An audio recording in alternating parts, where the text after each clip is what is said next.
Juhul, kui teil on vaja muuta töölehe suunda, see tähendab seda, et näiteks enne väljaprintimist ma tahan määrata, et minu tabel asub horisontaalpaigutusega lehel.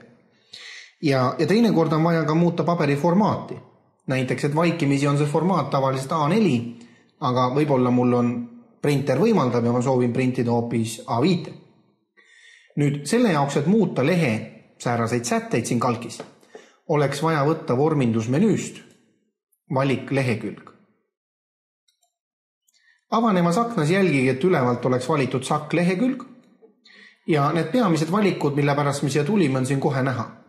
Esiteks formaadi muutmise võimalus ja teiseks lehekülje suund.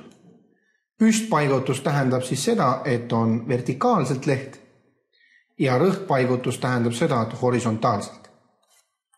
Kui ma valin näete siit rõhkpaigutuse, siis siin näidise ala peal on ka kohe näha, et lehekülje suund muutub. Vastavalt siis, kuidas ma valikut teen. Ja teine valik on siis formaat. Siin on kõik enam levinud formaadid ära toodud teile.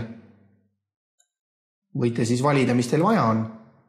Ja iseenesest soovi korral võib ka käsitsi määrata ära lehekülje laiuse ja kõrguse ning seejärel ilmub siia kiri formaadi lahtrisse oma määratud.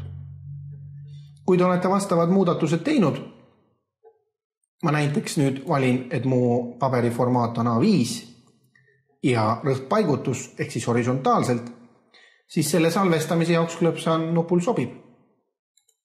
Ja nüüd on siis vastavalt need muudatused ka tehtud.